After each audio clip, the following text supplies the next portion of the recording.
upcoming World Cup has a major Portugal midfield problem, and most teams haven't even noticed it. For decades, Portugal terrified rivals with elite forwards. Eusébio, Figo, Ronaldo, Nani, Quaresma. Every era brought a superstar who could win matches single-handedly. But the midfield? That was almost never why anyone feared playing the Portuguese squad. Not anymore. Today, Portugal brings a Premier League player of the season who smashed the assist record, creating 132 chances in just one campaign. They're bringing the midfield partnership that powered PSG to back-to-back Champions League victories. Two guys who already read each other's runs, pressing triggers, and passing lanes at the absolute peak of European football. They bring Bernardo Silva's deep experience, Rúben Neves' control, plus the tactical flexibility to dominate possession, press high, hit on the break, or park the bus, all without ever losing their identity. That is exactly why they're lethal. Because for the first time in modern Portuguese history, locking down the forwards won't stop Portugal. The scary part is no longer Cristiano Ronaldo. The real threat is what's building right behind him. Portugal might have quietly built the most complete midfield unit going into the World Cup, and honestly, that changes everything. Portugal has never struggled to create elite attackers. That was never the issue. This is the nation of Eusébio, the Black Panther who made Portugal a global threat in 1966. The home of Luís Figo, the Ballon d'Or winner who brought pure elegance, balance, deadly dribbling, and total wing authority. The homeland of Cristiano Ronaldo, the most ruthless goal machine Portugal ever created.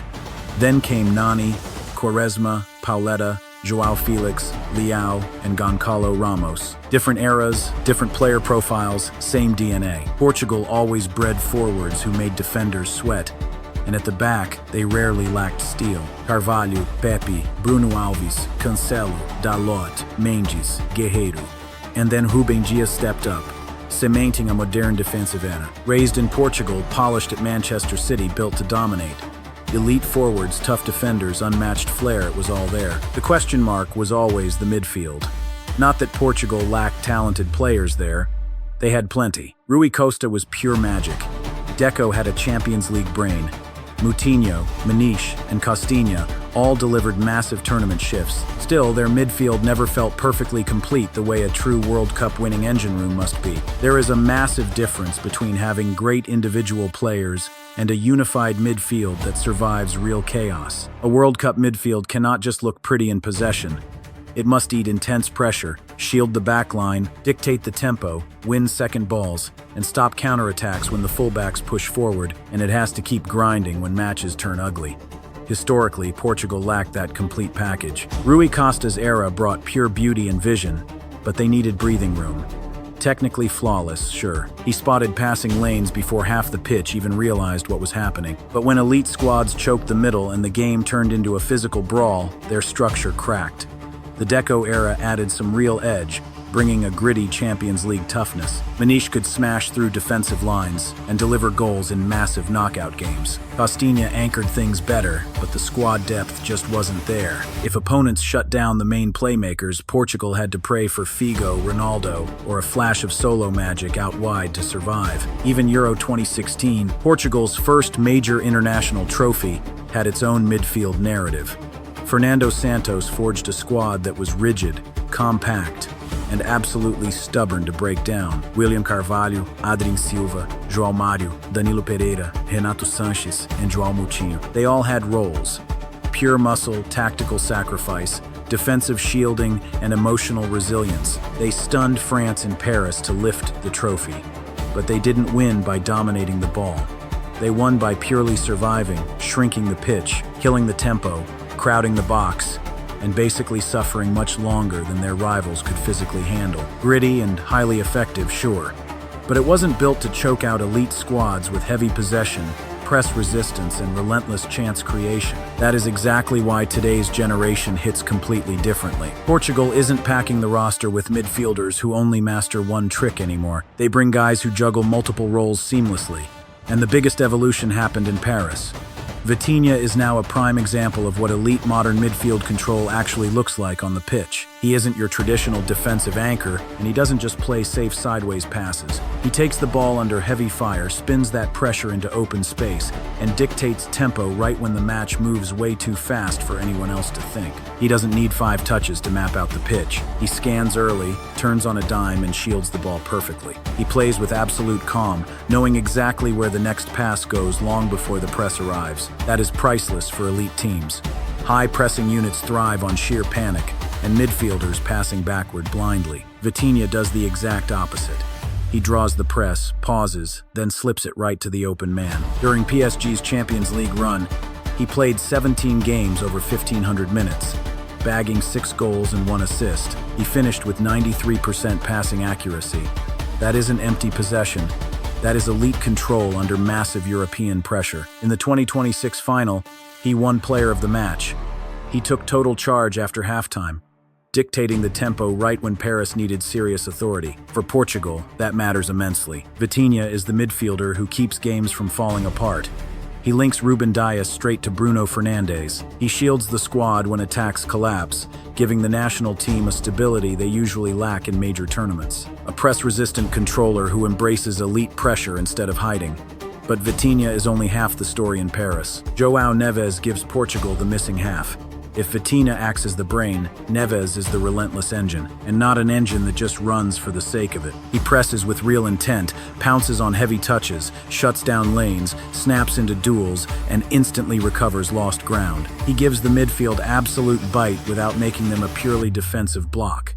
Plus, he can play combining, crashing attacking zones, receiving under heavy pressure, and snapping the ball forward. 14 Champions League appearances, 2 goals, 3 assists, and 91% passing accuracy. Finding that balance is insanely rare for a young kid at PSG's intensity.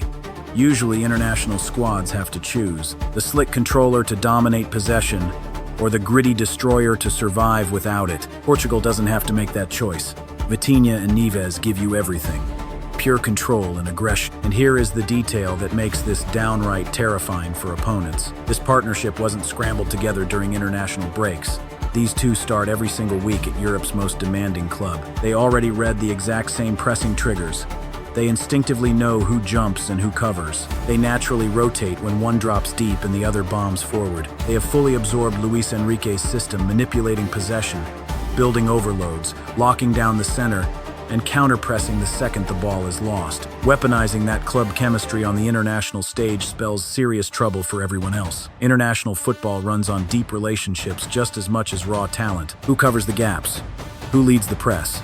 Who spots when their partner in midfield is about to take a massive gamble? Portugal finally boasts a midfield duo actively building those answers every week at the very top. Plus, they are not alone. Bernardo Silva brings elite intelligence and security. Rúben Neves adds passing range and structure. Samu Costa provides sheer physical bite.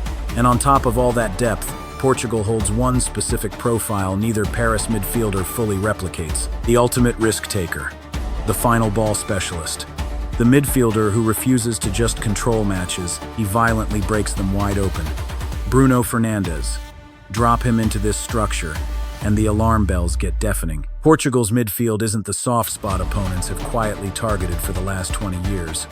Now, it might be the driving force that decides absolutely everything. For years, the blueprint for defending Portugal was incredibly obvious. Choke off the supply to Ronaldo, push the wingers far from goal, and dare the midfield to actually create consistent danger. Portugal always had flashes of magic. Figo dusting a defender, Ronaldo attacking a cross, Quaresma pulling off something outrageous from an impossible angle. But that threat leaned way too heavily on solo genius, instead of a functional midfield manufacturing high-quality chances on repeat. That is exactly what Bruno changes. He rolls into this World Cup as Premier League Player of the Season and FWA Footballer of the Year. He created 132 chances in a single Premier League campaign, topping everyone else in England. That number isn't just a hot streak.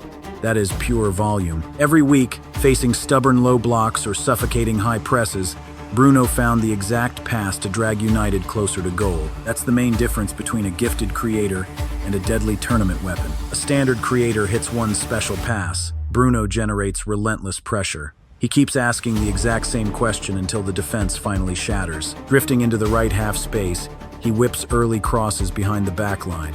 Down the middle, he threads runners through before defenders can even blink. And from set pieces, he hands Portugal another lethal rout. On the break, he is one of Europe's fastest midfielders at turning a scrambled loose ball into a dagger of a forward pass. Mentally, he never waits for the perfect opening, he forces it to happen. Even if it means losing the ball. Against deep defensive blocks in major tournaments, taking that risk is incredibly valuable. Someone has to break the line. For Portugal, that guy is Bruno. Stopping Ronaldo doesn't stop this team anymore. Focus entirely on the striker, and Bruno punishes the open space. Drop too deep to protect the penalty area, and Vitinha and Bernardo dictate the territory. Stay narrow to guard the middle, and Bruno instantly releases wide runners. Defend the box perfectly, and set pieces become lethal. This Portuguese squad is far from one-dimensional. Bruno does not replace their attackers, he multiplies them. And matching him with Vitinha for control and João Neves for intensity, the midfield stops feeling like a random collection of stars. It becomes a total system, with three distinct roles working in perfect harmony. Compare that to the other heavyweights. Spain remains the gold standard for possession. Rodri, Pedri, Gavi, Zubimendi, Fabian Ruiz, and Marino. A football culture built on control and spacing, plus the technical safety to make opponents chase shadows for huge stretches of time. But this Portugal side can finally match that technical brilliance. Vitinha and Bernardo are completely press-resistant. Neves plays through intense pressure cleanly. Bruno attacks open pockets way more aggressively than Spain usually allows. Portugal might lack that perfectly smooth possession, but they punish opponents instantly when gaps open. France brings raw power. Tchouaméni, Kanté, Rabiot, Zaire Emery. Incredible athletic range, elite ball winning, and defensive brutality. Every slightly heavy touch feels instantly fatal, but Portugal are not lightweights anymore. João Neves brings real bite. Samu Costa adds duel-winning power, and Rúben Neves provides tactical structure. And unlike France, Portugal has Bruno and Bernardo as natural playmakers. They can completely manage the emotional temperature of a game or break lines with a single pass. England brings outstanding individual talent. Bellingham dominates both boxes, Rice adds power and driving runs, and Menu offers press resistance. Yet Portugal's player profiles just fit together far better naturally. Bruno does not need to dictate tempo because Vitinha handles that. João Neves does not need to play the final pass because Bruno does. Bernardo avoids the headlines because his pure value lies in connecting the entire system. England has brilliant individual pieces, but Portugal's pieces assemble effortlessly into a perfectly balanced squad. Germany features Wirtz and Musiala, two of the absolute most exciting and creative talents globally, capable of destroying defenders and cracking open tight matches. But Germany's deeper midfield balance still feels a bit uncertain. Portugal already knows precisely what every single player provides. Zero ambiguity and zero role confusion. Argentina is the closest comparison, since they understand tournament midfield dynamics better than anyone. De Paul brings raw aggression and emotional fire. Mac Allister brings balance and intelligence. Enzo Fernandez offers clean vertical progression. That unit manages crucial moments perfectly. They know how to suffer, kill the rhythm, and defend a lead. But Portugal now boasts similar balance, plus far more creative variety. They can slice through the middle, stretch wide, press high, sit deep, or dictate possession through Bernardo. They attack rapidly through Bruno, spike the tempo using Neves, or make things physically brutal through Samu Costa. Most nations field good starters. Portugal brings solutions. A World Cup is never won with just one perfect midfield. You win by holding answers for different tactical problems, like Spain making you chase the ball, or France dragging you into brutal duels. England hurting you in transition, Germany exploiting the half spaces, Argentina just grinding your emotions into dust. And Portugal finally has a midfield capable of answering absolutely all of it. The quiet controller, the fierce ball winner, the elite creator, the tempo setter, the deep passer, and physical insurance. The old Portugal terrified you with their forwards. This Portugal terrifies you before the ball even crosses the halfway line. The scariest part of this midfield is not the first three names, it is what comes directly after them. Because any serious contender can assemble one strong midfield on paper. Spain does it. France, England, and Argentina do too. But tournament football requires more than one perfect midfield. It means holding completely different answers for entirely different problems. And Portugal now possesses a weapon they traditionally lacked in major international tournaments. Genuine variety without losing quality. This is exactly where Bernardo Silva becomes crucial. Bernardo never demands the biggest headlines for himself. He is simply the engine making those headline stars actually function. At Manchester City under Pep Guardiola, hundreds of appearances, 20 major trophies, and over 300 Premier League matches. He has dominated as a right winger, interior midfielder, central controller, false wide player, intense pressing trigger, and possession stabilizer. That is not just pure longevity, it is tactical reliability at the absolute highest level. For Portugal, he hands Roberto Martinez total control over the emotional mood of any match. When things get too frantic and open, Bernardo slows the pace down. When Portugal just needs to keep the ball, he fiercely protects it. While the kids bring pure chaos, Bernardo offers the opposite: patience, angles, and total calm. Knockout football isn't always won by the fastest guy on the pitch. Often, it comes down to who survives that brutal 10-minute storm. When the press gets heavy, the stadium roars, and one sloppy pass ruins the entire tournament. Bernardo is engineered for these exact scenarios. He takes the ball under heavy fire, hides it, absorbs the hit, and simply refuses to panic. Portugal relies on Bruno for risk, Vitinha for rhythm, and João Neves for pure intensity. Bernardo brings match control. He is the safety net that lets the rest of the midfield step up and play brave. Then you have Rúben Neves, offering a totally different tactical profile. He is not Vitinha, Bruno, or Bernardo. His true value lies in structure, passing range, and positional dominance. He drops deep, shields the center backs, and flips the entire direction of play with a single sweeping diagonal pass. At Al Hilal recently, 31 appearances, 11 goals, 6 assists. But for the national team, output matters less than his actual role. He provides a deep-lying playmaker who anchors the midfield, freeing the attacking talent to push way further up the pitch. Against aggressive pressing units, one sudden switch from Rúben instantly frees the weak side fullback. When facing deep, narrow defensive blocks, his raking diagonals rip their shape apart. Against low blocks, his long-range shooting threat drags opposition midfielders out of position. Look, he isn't there to make this Portuguese side look flashy. He is there to make them solid. In major tournaments, security is everything. Enter Samu Costa. Here is where the squad depth gets fascinating. Samu Costa offers something a lot rougher, far less elegant, but absolutely essential on the pitch. At Mallorca, his season was defined by defensive grit, winning duels, and sheer physical endurance. 44 tackles, 19 interceptions, and 6.6 duels won per game. His profile is crystal clear. He is not picked to glide through a heavy press like Vitinha, or to slice open a backline like Bruno. He is there for those grueling matches where Portugal needs hard contact, second balls, and a pure midfield enforcer. It might sound totally unglamorous, but it is exactly what most elite tournament squads lack when the game gets ugly. There will be nights when Portugal has to guard a lead, when rivals launch long balls, and dead legs turn a tactical chess match into a street fight. Samu Costa hands Martinez that exact tool. That is elite squad building, not a backup plan. Add it all up, and Portugal can now forge different midfields for any match scenario. Want control? Play Vitinha and Bernardo. Need chance creation? Push Bruno higher up. Want a relentless press? Unleash João Neves. Need a defensive anchor? Rúben Neves sits deep. Craving duels and pure physical edge? Enter Samu Costa. Every single setup makes perfect sense. That is the genius of it. Spain might still boast the purest possession machine around. France owns the raw physical power. England relies on outstanding individual brilliance. Argentina carries the most obvious tournament identity. But Portugal's current midfield holds a truly rare blend of everything. Tempo control, elite creativity, relentless pressing, long-range passing, gritty duels, and tactical flexibility. Not one version of it feels vulnerable. That is the nightmare for opponents. There is no clear weakness to target. Portugal used to show up with superstars and simply pray for magic moments.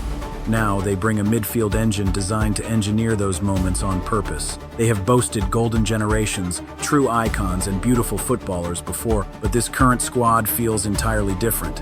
The midfield is not a weak link anymore. It is the absolute foundation. And if this tactical setup clicks, the rest of the football world might realize way too late that Portugal's deadliest weapon was hiding in plain sight.